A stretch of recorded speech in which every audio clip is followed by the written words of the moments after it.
sampai kita salah lagi. Minggu ini juga saya ada pertanyaan ini berkali-kali, bukan sekali. Yang ini durasinya lebih banyak. Kalau tadi cuma sekali ini durasinya lebih banyak pertanyaan ini. Pertama, karunia. Karunia artinya adalah pemberian, anugerah. Yesus disalib itu karunia. Tuhan berikan kepada manusia, namanya karunia. Keselamatan itu namanya karunia. Tuhan berikan kepada manusia melalui Yesus mati di kayu salib, itu karunia, pemberian. Kalau upah atau gaji itu bukan karunia, kan begitu. Karena saya kerja, ya jadi bukan karunia namanya. Tapi kalau saya tidak kerja, tidak kerja, tidak berusaha, ya, terus saya diberi, itu namanya karunia. Ini karunia. Dan di dalam Alkitab bermacam-macam karunia. Karunianya macam-macam. Karunia ini, karunia itu, karunia ini, karunia itu, ya, macam-macam, banyak sekali karunia-karunia. Nah, gitu ya, macam-macam karunia. Jadi termasuk karunia menyembuhkan, karunia mengadakan mujizat, karunia bernubuat, karunia berbahasa lidah, karunia mengajar, karunia menginjil, karunia macam-macam. Pokoknya banyak karunia lah, begitu. Karena itu semua bukan usaha kita. Menginjil itu bukan pinter kita ngomong, wah begini Pak, kalau itu nanti begitu ya, selamat pagi Pak, habis itu ngomong ini ya, bukan begitu, itu pinteran kita. Tapi kalau karunia itu diberikan Tuhan. Jadi karunia adalah pemberian Tuhan. Sekarang kita bicara mujizat. Mujizat itu adalah saya menyebutkan dengan bahasa sendiri, nafas atau ciri Tuhan, ciri khas Tuhan gitu ya.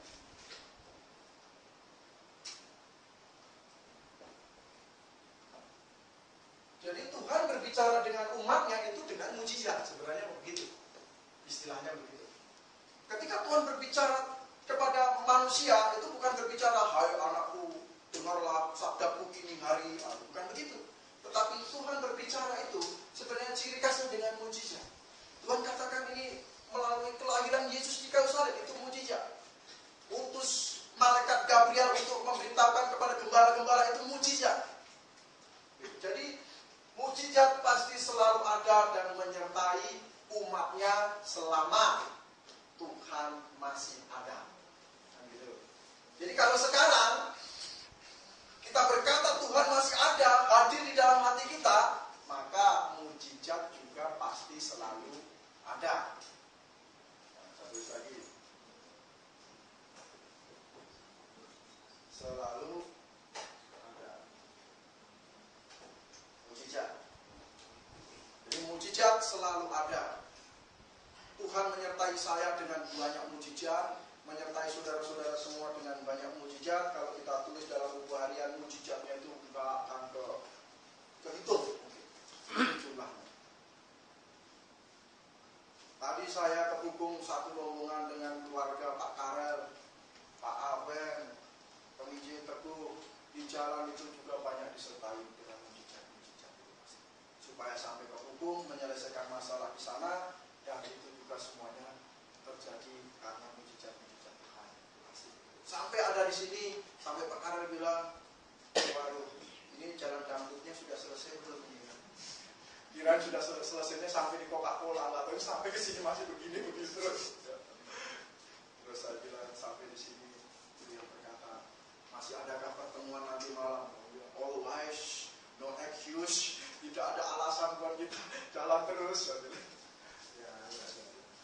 Jadi ini saya tekankan kembali, mujizat selalu ada. Nah sekarang kita berbicara tentang sesuatu yang sangat penting, karunia mujizat, yaitu pemberian khusus untuk mengadakan mujizat. Mengerti Pak ya? Pemberian yang diberikan Tuhan khusus untuk mengadakan mujizat. Kalau saya diberikan kekhususan untuk mengajar jemaat, menggembalakan jemaat, itu karunia. Nah, sekarang kita berbicara untuk karunia khusus mengadakan mujizat. Jadi ada karunia-karunia khusus untuk mengadakan mengadakan mujizat. Makanya di dalam Korintus dikatakan banyak ayat kata karunia mengadakan mujizat dan lain sebagainya. Nah, untuk membuka pembahasan kita ini sedikit kita akan membaca kitab Matius yang selalu ini ayat favorit dari Pak Abeng. Matius berapa Pak Abeng? Matius 7. Ini favorit Pak Abeng, Matius 7. Ini ayat yang sangat aneh. Heran, aneh, kita perlu telaah bersama. Matius pasal 7 ayat yang ke-22 dan 23. Ini penting sekali kita mau telah bersama. Matius 7 ayat 22 sampai 23. Ya, baca. Matius pasal 7 ayat 22 sampai 23. Pada hari terakhir banyak orang akan berseru kepadaku, Tuhan, Tuhan, bukankah kami bernubuat demi namamu dan mengusir setan demi namamu dan mengadakan banyak mujizat demi namamu juga? Pada waktu itulah aku akan berterus terang kepada mereka dan berkata, aku tidak pernah mengenal kamu, hanyalah daripadaku, kamu sekalian pembuat kejahatan. Perhatikan baik-baik kata ini, yang dipermasalahkan bukan mujizatnya, tetapi yang dipermasalahkan mengadakan mujizat. Mengadakan mujizat, bukan mujizatnya yang dipermasalahkan, tapi mengadakan mujizat. Coba luar biasa. Kalau sekarang saya memahaminya simpel, siapa yang mengadakan mujizat? Itu Tuhan. Tapi ini orang bisa mengadakan mujizat, seperti para rasul lakukan. Para rasul itu bisa mengadakan mujizat. Bangkit dan berdiri. Simon Petrus datang serambi bait suci, ada pengemis di situ, lumpuh, dan Simon Petrus berkata, saya emas dan perak tidak punya, yang ada akan saya beri. Bangkit dan berdiri. Dalam nama Tuhan Yesus bangkit dan berdiri. Bangkit dia berdiri. Jalan. Oh, itu namanya mengadakan mujizat. Sekarang saya tulis mengadakan mujizat. Inilah yang berbahaya yang sekarang kita perlu pahami bersama. Saat ini bertebaran orang-orang yang berbicara bahwa beliau ini bisa mengadakan mujizat. Datang ke sini, orang yang lumpuh bisa berjalan, orang yang tuli bisa mendengar, orang yang buta bisa melihat, datang. Sampai orang yang lumpuh-lumpuh itu dibawa dorong-dorong ke lapangan korpri, sampai macet-macet juga tetap didorong-dorong. Aduh, saya bilang. Orang yang lumpuh-lumpuh didorong-dorong di lapangan korpri sampai macet-macet. Antri-antri dengan harapan semuanya bisa hilang. Malah tambah pulangnya tambah parah. Alasannya apa? Loh, kok nggak sembuh? Lah kamunya nggak punya iman, jadi nggak bisa sembuh. Katanya bisa mengadakan mujizat. Mengadakan mujizat itu tidak perlu iman dari seseorang. Petrus tidak menginginkan iman dia supaya bisa sembuh. Bangkit dan berdiri. Tidak punya iman saya Pak Petrus. Nggak bisa, tetap berdiri. Nggak ada dia bilang, saya belum punya iman sehingga saya nggak bisa berdiri. Nggak ada begitu. Tuhan Yesus bikin mujizat. 10 orang sakit kusta. Apa Tuhan bilang? Kalau kalian punya iman, maka sembuh kalian punya sakit kusta. Nggak ada. Tuhan Yesus bilang, kalian semua sembuh. Tidak ditanya satu-satu kalian punya iman atau tidak. Itu namanya punya karunia mengadakan mujizat. Tidak bergantung orang. Bergantung dirinya. Dirinya ada atas nama Tuhan. Sanggup kamu bisa sembuh. Nah, ini karunia mengadakan mujizat. Nah, Bapak Ibu cuma sekalian, inilah yang akhirnya perlu dipahami bersama bahwa karunia mengadakan mujizat itu akan di-stop Tuhan ketika apa? Teguh. Ketika ada kata teguh, bukan Pak Teguh Sidirono, tapi ada kata teguh. Coba kita lihat yang kata teguh ini, Markus pasal terakhir yang kita pahami. Karena yang suka mengadakan mujizat ini pun ditolak sama Tuhan, bayangin aja. Mereka bingung setengah mati, tidak usah ditolak. Malah dibilang pembuat kejahatan. ditolakkan lagi. Loh, kan bukan dalam nama siapa-siapa, dalam nama Tuhan Yesus kan. Wah, ditolak. Wah, luar biasa. Karena tidak paham dengan ini. Coba lihat Markus pasal 16. Nah, ini lebih hebat lagi. Markus 16 ayat 17 sampai dengan 20. Matius pasal 16. Markus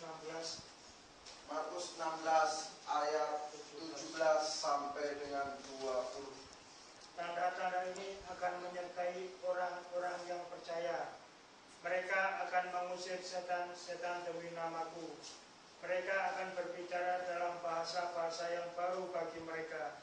Mereka akan memegang ular, dan sekalipun mereka minum racun maut, mereka tidak akan mendapat celaka. Mereka akan meletakkan tangannya atas orang sakit, dan orang itu akan sembuh. Sesudah Tuhan Yesus berbicara demikian kepada mereka, terangkatlah ia ke surga, lalu duduk di sebelah kanan Allah. Mereka pun pergilah memberitakan Injil ke segala penjuru, dan Tuhan turut bekerja dan meneguhkan firman itu dengan tanda-tanda yang menyertainya. Ya, luar biasa. Coba baca sekilas. Itu seolah-olah sampai sekarang kita harus cari orang tanda-tanda itu. Pak Firman itu disebut orang beriman. Kalau dikasih minum racun dia nggak mati. Dipatok ular dia nggak akan pecah-pecah. Itu baru dia namanya orang percaya. Saat ini dia mau bicara. Nah, coba di sini ayat ini bersama. Ayat ini bilangnya bukan setiap orang percaya, tetapi orang-orang, tanda-tanda ini akan menyertai orang-orang yang percaya. Orang-orang yang percaya kapan? Orang-orang yang percaya pada saat firman ini belum teguh. Coba ayat ini, ayat 20 saya mau ajak Bapak Ibu berpikir ulang. Mereka pun pergilah memberitakan Injil ke segala penjuru, dan Tuhan turut bekerja dan meneguhkan firman itu dengan tanda-tanda yang menyertainya. Tanda-tanda yang menyertainya atau tanda-tanda yang menyertai mereka? Nah, ini perlu mikir.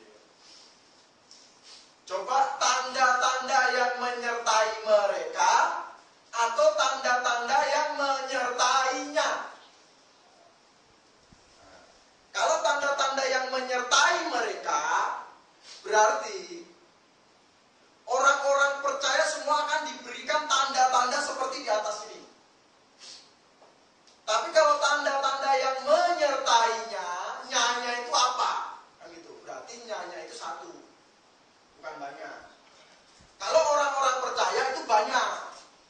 Kalau nya dengan mereka itu beda. Nya itu satu, berarti Tuhan saat itu ingin menyertai dengan tanda-tanda yang menyertainya.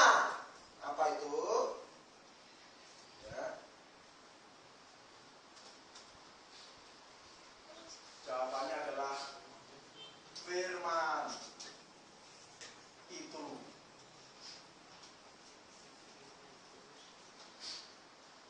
Firman itu yaitu Alkitab. Sekarang sudah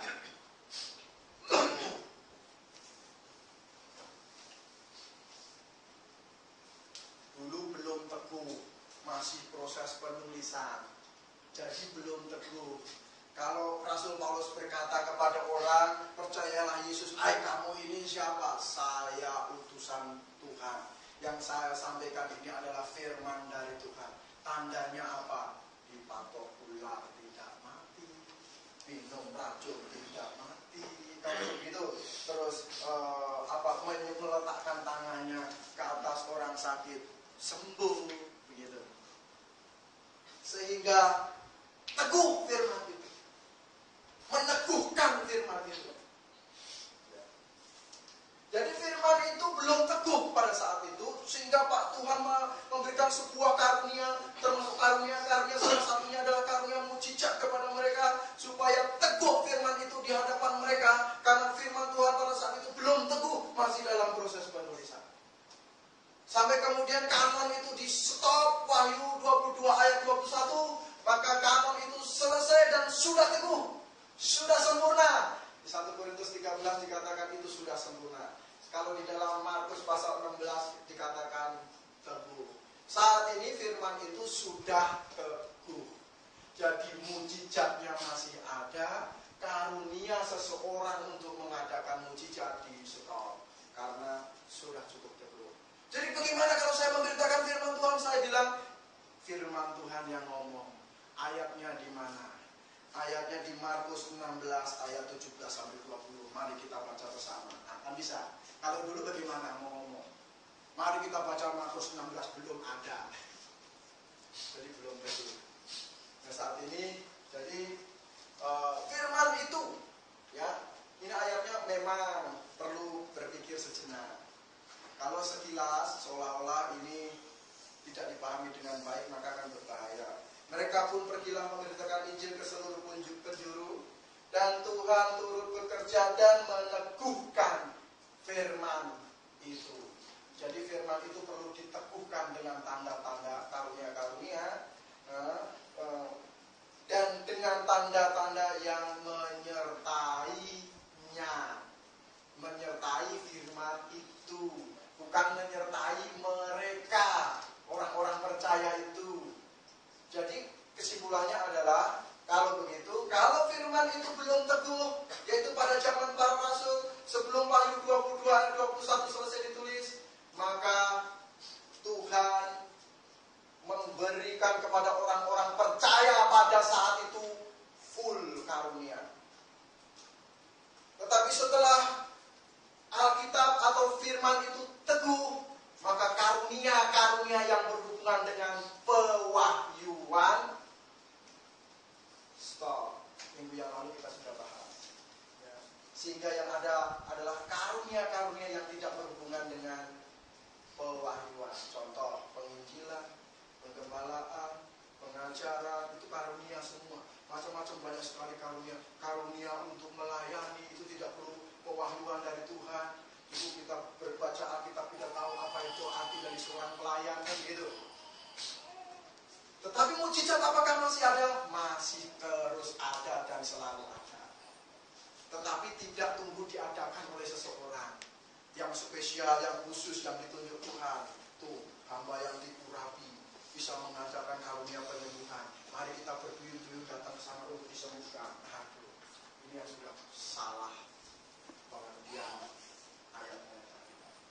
Tetapi mujizat selalu ada. Bisa saya berdoa dan ternyata saudara sembuh, tetapi besok saya berdoa saudara bisa mati. Itu juga bisa terjadi. Karena saya tidak punya karunia itu. Tapi mujizat pasti selalu ada. Sampai di sini Pak, ada yang mau bertanya dulu? Hal ini. Matius 7 tadi Pak. Matius 7 Pak. Ayo kita buka kembali. Ini masih saya tulis Matius 7 ayat 22 sampai 23. Bagaimana Pak? 22. Saya kembalikan ke ayat ini. Ayat 22-nya. Ayat 22, ya betul. Di lain ditulis pada hari terakhir, seolah-olah cuma satu hari. Aslinya bagaimana sebetulnya Pak? Oh iya. Aslinya kita coba cek.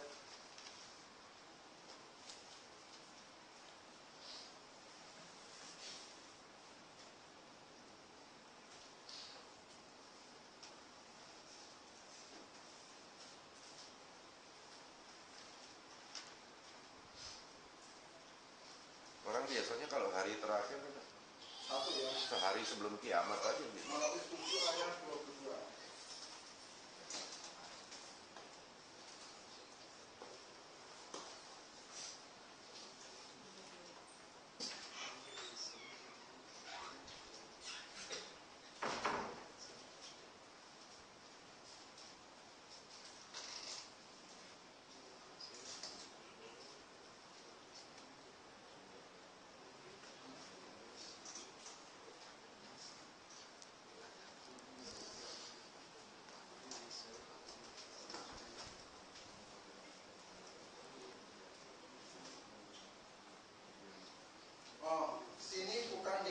bukan hari-hari terakhir, tetapi pada hari itu.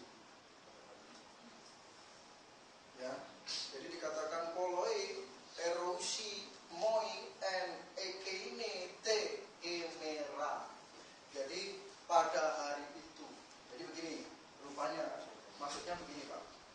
Yang dimaksud dengan ayat ini bukan hari terakhir, tetapi pada hari itu, di mana kelihatannya ini adalah hari penghakiman. Di mana pada hari itu orang protes sama Tuhan.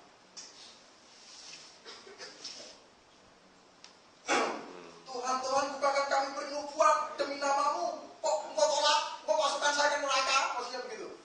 Dan mengusir setan demi namamu, dan mengadakan banyak mujizat demi namamu juga. Katanya. Pada waktu itulah Tuhan akan terus terang di dalam sebuah sidang penghakiman.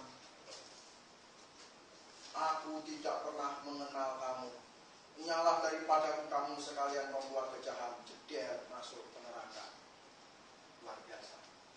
Jadi bukan orang yang suka mengadakan mujizat bisa masuk surga. Jadi ini pada hari itu, jadi merah.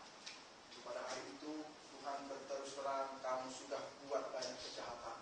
Firman-Nya sudah teguh, kamu masih mau perlu cari-cari peneguhan-peneguhan dari tempat lain. Padahal Alkitab sudah meneguhkan semuanya itu. Kok kamu masih mau cari peneguhan-peneguhan seolah-olah firman Tuhan ini belum teguh begitu. Sehingga ketika orang itu makin mengenal Yesus yang kamu perkenalkan, semakin dia lari dari Alkitab dan mencari otoritas-otoritas di luar Alkitab. Mana Tuhan ngomongnya kapan? Berbicaranya kapan? Jadi malah cari kebenaran di luar Alkitab.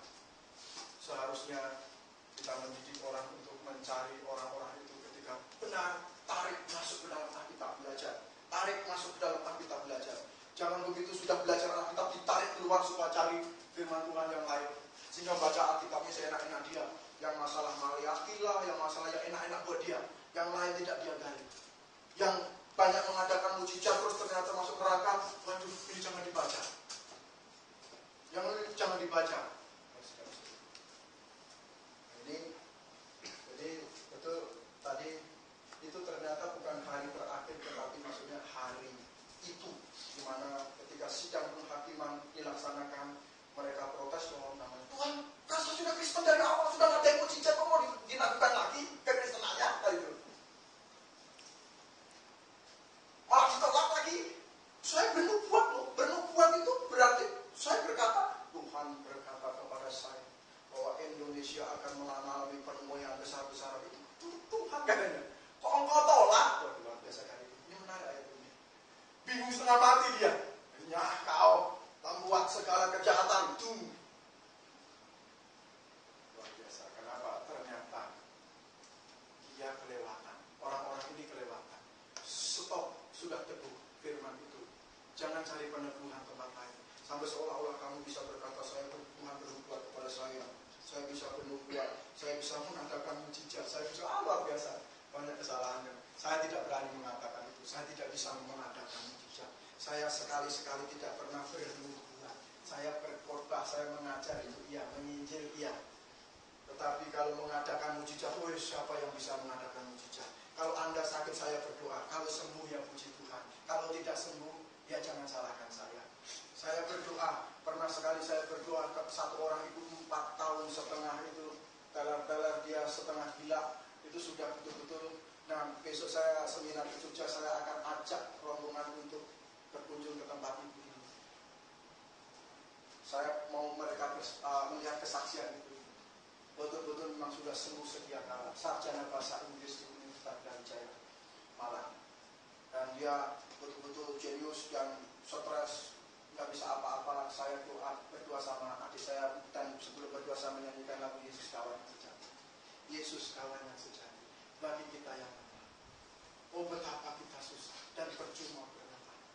Terus saya berdoa, sembuh. Dia langsung nyapu. 3 hari kemudian ditelepon, Firman kamu datang ke sini. Ada apa Pak? Kemarin Bapak mau ketok saya pakai gitar. Enggak, ini surprise, hadiah Natal. Kamu makan-makan di sini. Ibu sudah sembuh. Waduh sembuh. Tapi mendiam Pak Rodi. Sehari sebelum dia meninggal, saya datang ke sana dan berdoa, Tuhan tolong sembuhkan Bapak Rodi. Saya pulang pagi-paginya mati. artinya saya tidak bisa mengadakan apa-apa mujizat itu. Tuhan yang punya kehendak, saya tidak bisa berbuat apa-apa. Kalaupun sembuh itu juga belum tentu doa saya sebenarnya. Karena doa banyak orang. Doa kalau ditelusuri di surga nanti baru ketahuan. Yang berdoa untuk ibu itu ternyata banyak. Suaminya sendiri berdoa, anaknya berdoa, terus saya berdoa, terus siapa-siapa ternyata berdoa. Seolah-olah saya mengklaim doa saya gitu. Kenapa? Karena pada waktu saya itu saat terakhir saya berdoa. Dan kesembuhan Pak Robi, ribuan orang mungkin sudah berdoa untuk beliau juga. Jadi kalau di surga nanti di list yang berdoa untuk kesembuhan beliau pasti banyak sekali. Kok kebetulan yang terakhir saya? Nah itu ya, jadi kita simpulkan dengan hikmat masalah ini. Jadi saya tidak bisa mengadakan mujizat, tetapi Tuhan bisa mengadakan mujizat untuk saat ini. Oke, menarik ini Matius 7 ayat 20. Terus ada lagi Pak? Ada Pak. Ya Bu. Yang di Markus 16 ayat 20. Ya. Dengan tanda-tanda yang menyertainya. Menyertainya kalau di bahasa asli Yunani-nya nyanyi apa Pak? Maksudnya tanda-tanda yang menyertainya. Ya. Oke. Markus 16 ayat yang ke-20.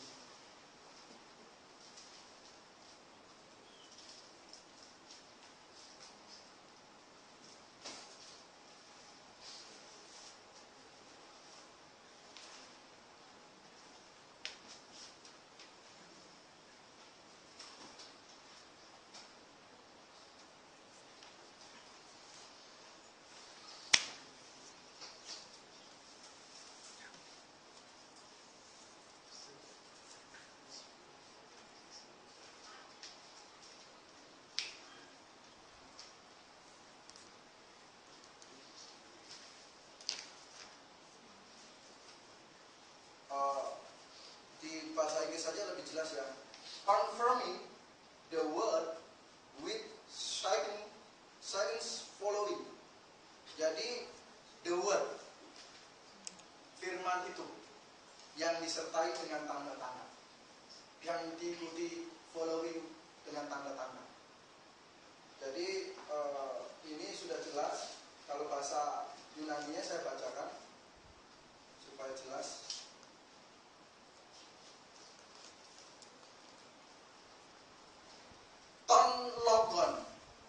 Ton logon, bukan ini yang dibicarakan kai dan ton logon firman ya, bebaiontos diaton apokalu tonton